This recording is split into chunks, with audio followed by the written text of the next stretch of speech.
For my next anime review, I'm doing Season 2 of Made in Abyss.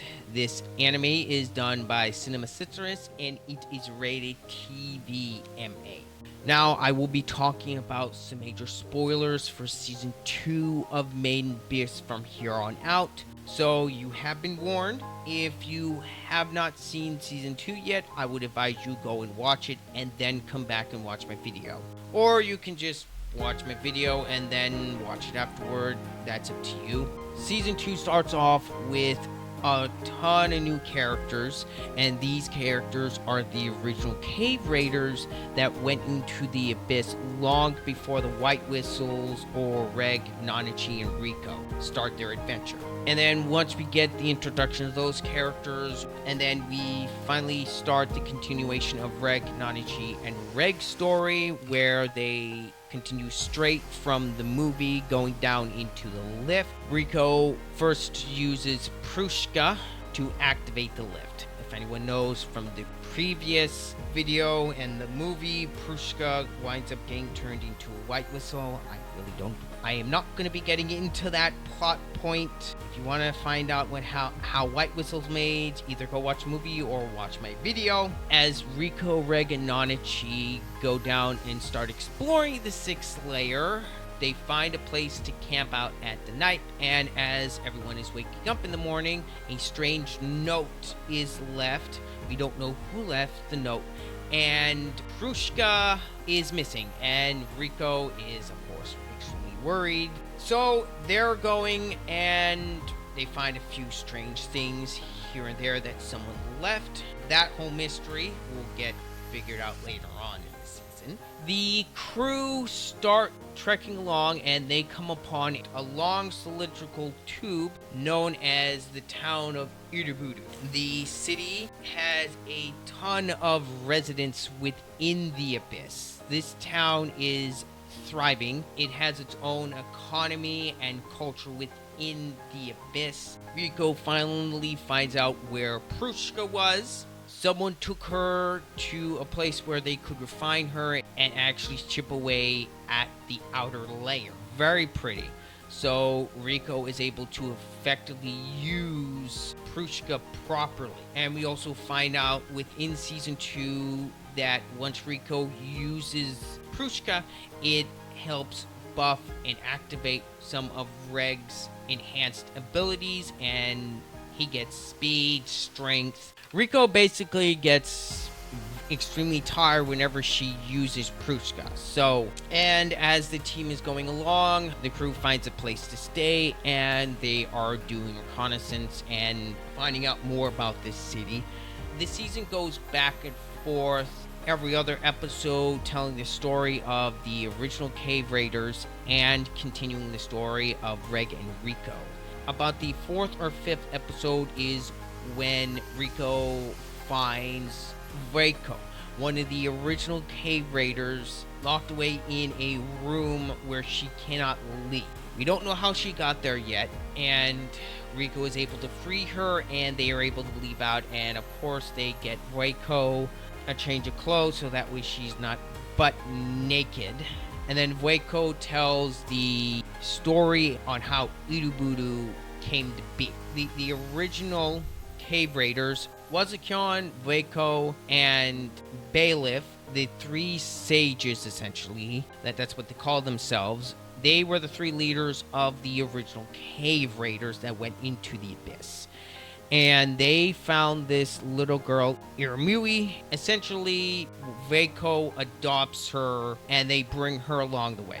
The crew of the original cave raiders eventually get to the 6th layer of the abyss. And it's very tense watching them go down because we know the effects of the curse. We know what happens when you try to go back from the 6th layer of the abyss. It's very interesting watching from that perspective of the new characters, them experiencing all of this for the first time. As things are going along, they find out that they cannot return from the 6th layer of the abyss. So they wind up having to make camp, and they are able to find a quote-unquote safe drinkable water. Some time passes, and then people start getting sick.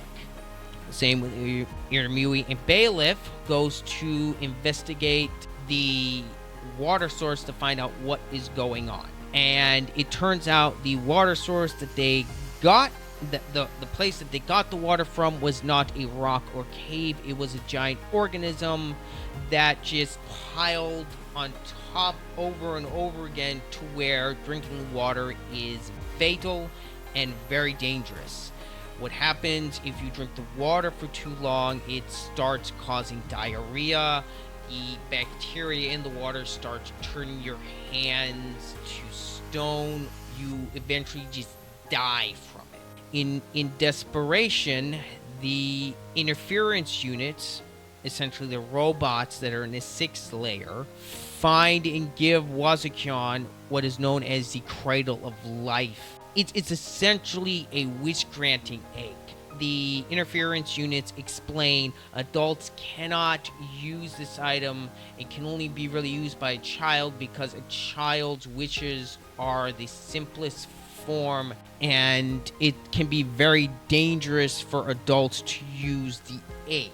So, out of desperation, Reiko, being essentially Irumui's mother, is worried so sick that Reiko essentially gives Irumui the Cradle of Life. No one knows at the time Irumui's wish was essentially to able to have children, because herself is childbearing, where she cannot have children. That's one of the reasons why she was cast from her family and clan. So, coupled with the effects of the water and the Cradle of Life, Irumui essentially gets turned into a amorphous being that starts giving birth to little animals. But what tragically happens next is they're not refined, and they cannot survive more than a day. So Irumui keeps giving birth to these creatures, and they immediately die afterwards. So she is constantly having to live through this again and again and again. And then Reiko winds up getting sick. And then what happens next is one of the hardest things to watch in season 2. Wazukyan essentially starts taking Irumui's children essentially and starts cooking them and making soup to heal everyone. It's understandable, but at the same time, he is sacrificing the youngest member of the group. And over time, he is able to manipulate and essentially get everyone to start worshiping Irumui, where they are constantly taking her children, which then are born and still alive, and then cook and eat them. And this happens day after day after day. And then after her wish is finally taken form, she gets turned into a town known as Iruburu. And the reason why she got bigger is over time, more and more cave raiders started coming in, and the more valuable stuff is brought in to the city grows in size. And in secret, as the city is growing, Irumui is essentially using 3 Cradle of Lives to make a child that can essentially survive. So that is also the backstory for Faputa. She is also one of the newer characters that is introduced, and she is also the one that took Prushka, left the note, and left some of the other things for our heroes to find. Now, Faputa didn't mean any harm by those things. Faputa is also known as the Princess of the Abyss. And Reiko essentially tells Rico all of this to get Rico up to speed, and of course the audience as well. And then we also learn about some of Reg's backstory, and evidently he had close ties with Faputa, promising some stuff after he got back. Now, of course, with Reg's amnesia, he doesn't know any of this, but with Faputa, he does start remembering things. And as Reg is having to deal with Faputa. You know what? I'm going to save that. I'm not going to spoil what happens with Nanachi. And as things are progressing, Reg essentially has to blow a hole in the city with his incinerator, and Faputa is able to get in and starts, of course, taking her revenge for her mother, starts slaughtering all the hollows within the city of the abyss because of what they did to her mother. And as things are progressing, Nanachi and Bailiff come into play, to where Bailiff is able to transfer his memories over to Faputa, and then she starts coming to realization of there's more to life than just revenge, and she starts understanding some of the nuance on what actually happened before her creation. And then through events that triggered through Wazakyon essentially helped creatures come in to start attacking in the hopes of injuring Rico badly enough to where Reg would ask for an egg to try to heal Rico to essentially to what Wazakyon did with Irumui all those years back. Faputa is able to put her mother to rest, and unfortunately, in the last episode of the season, Waco, after being in prison for so long, she completely forgets about the curse. And as she's walking upstairs, she's not realizing that the curse is coming in, and she essentially almost turns completely into a hollow before one of the citizens essentially pushes her down the stairs to keep her from fully turning. So, and then at the end of the episode, Waco passes away from her injuries and her state, and is able to come to terms and apologize to Faputa. One of the things that Faputa also learned, she also learned through the memories of Bailiff that Waco was essentially Irumui's mother, and adopted mother. And Faputa after the death of Waco, which is another heartbreaking scene, oh gosh, the music. Waco is given a proper burial. Season 2, it's fantastic.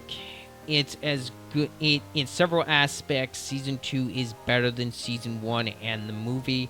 The animation quality continues on improving, especially the CGI. The CGI still is not perfect. It is much better looking than the first season CGI. The new cast of characters that they introduced are all great. My favorite 2 new characters that were introduced in season 2 is Waco and Faputa. Waco is a very tragic case. Waco was abused mentally and physically by someone who owned her when she was younger. And I'm not going to get into stuff that happened with her because I don't want to have you to get mad at me. So, Waco essentially throughout her whole life just hated herself.